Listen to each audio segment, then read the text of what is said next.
Shalom Uvracha. Un couple, marié depuis 15 ans, n'avait toujours pas d'enfant. Les médecins leur avaient d'ailleurs dit « il n'y a plus d'espoir, et à ce stade vous devriez envisager sérieusement l'adoption ou tout autre moyen ». Cependant, le mari vient voir sa femme en lui disant « j'ai entendu parler d'une ségoula, d'un conseil à appliquer pour essayer d'avoir un enfant alors que nous avons déjà tout essayé.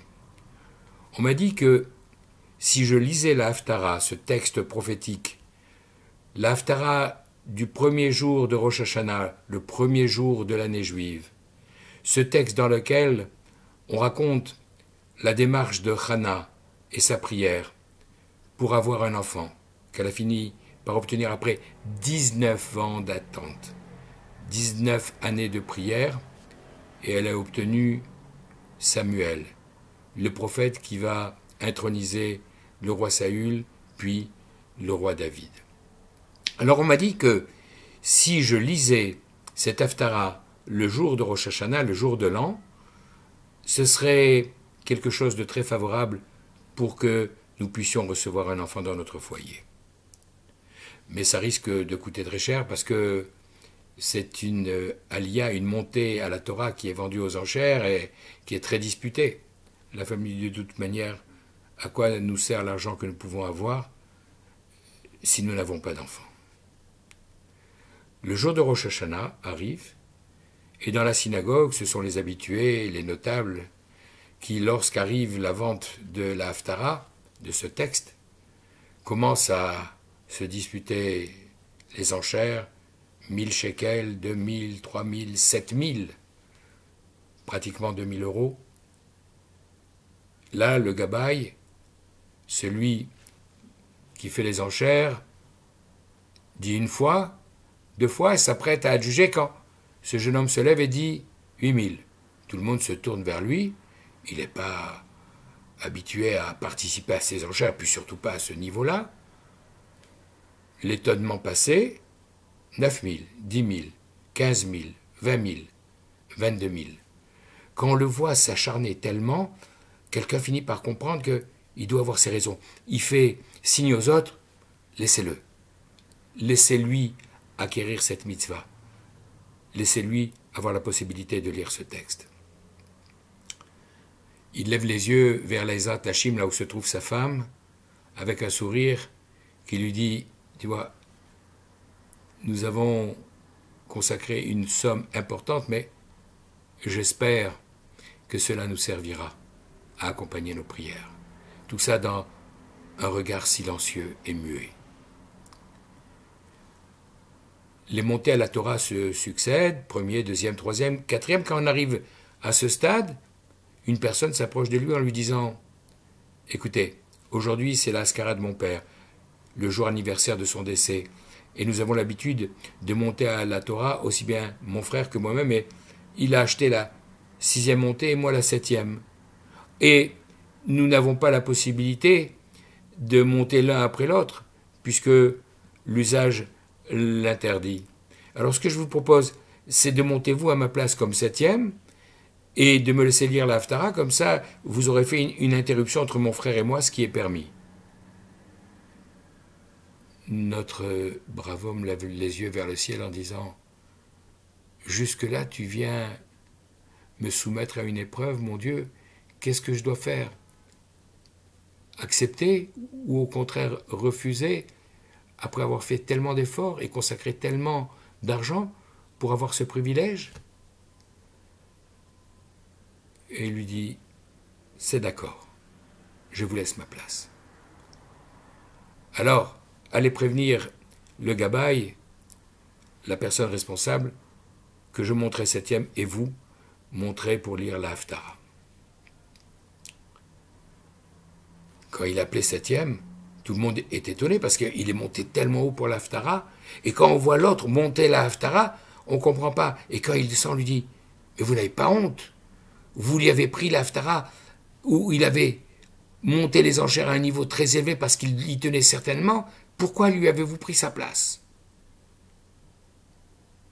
Il est désolé, il va auprès de lui en disant excusez-moi, je ne savais pas que vous y teniez à ce point. J'aurais trouvé une autre solution. On m'a même dit qu'il fallait que j'aille prier, le cas échéant, dans une autre synagogue, dans un autre minyan, si j'y tenais tellement. Mais pourquoi vous avoir pris votre place? J'en suis désolé, je vous prie de bien vouloir m'en excuser. Pas de souci. Je vous pardonne de grand cœur et je vous en veux absolument pas. Ça vous a permis de faire une misère et moi aussi de monter à la Torah.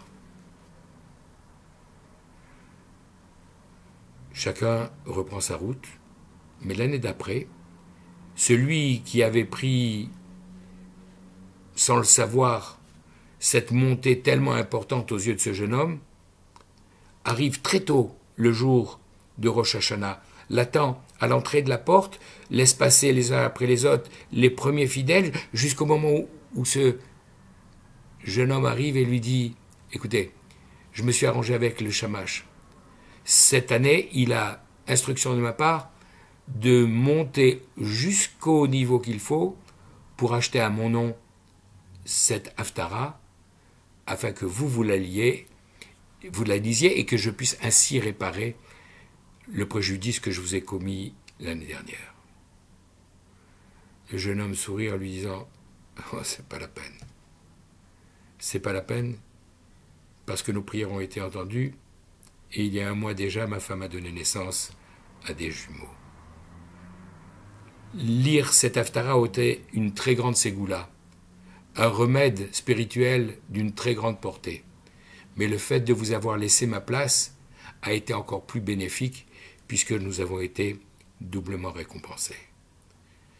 Cette histoire, je l'ai entendue cette semaine du Rav Shneor Ashkenazi avec toute une sikha, toute une réflexion sur la parashat Vaetranan que nous allons lire cette semaine, la deuxième du livre de Dvarim, celle qui suit tout de suite après Tisha B'Av, ces jours de deuil, pour commencer par Nachamu, Nachamu, consoler, consoler mon peuple.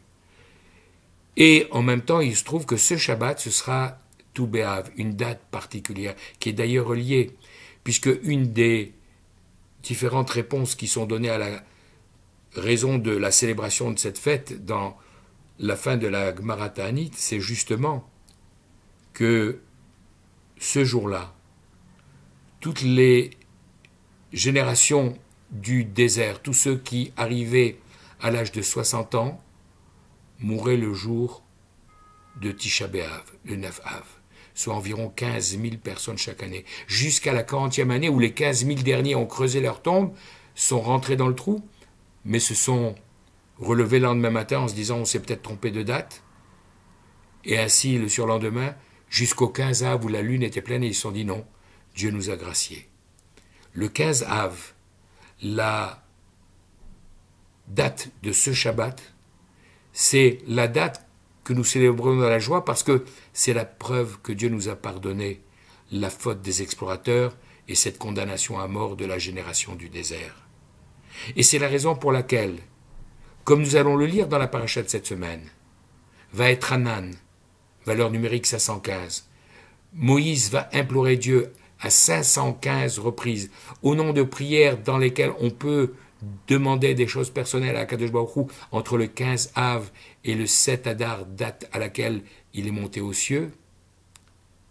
515 prières pour lui demander, puisque tu as pardonné à la génération du désert en graciant les 15 000 derniers, puisque déjà tu nous as donné une partie de la terre d'Israël qui était entre les mains de Og et de Sichon, alors peut-être que tu vas aussi à mon égard changer le décret terrible et me laisser aussi rentrer dans la terre d'Israël. Et Dieu lui a dit, Ravlach, ne continue pas, parce que si tu continues une seule prière, je serai obligé de t'exaucer. Mais je prévois pour toi une autre mission, celle de faire rentrer le moment venu tous les morts du désert, tous ceux qui n'auront pas pu encore rentrer de leur vivant sur la terre d'Israël. Tu te lèveras pour les ramener, et toi tu marcheras à leur tête. Ve'az yasher Moshe, et alors Moshe chantera le cantique que nous avons entonné quand nous avons traversé la mer Rouge. Shabbat Shalom, bracha ve'atzlacha ve'chol tov.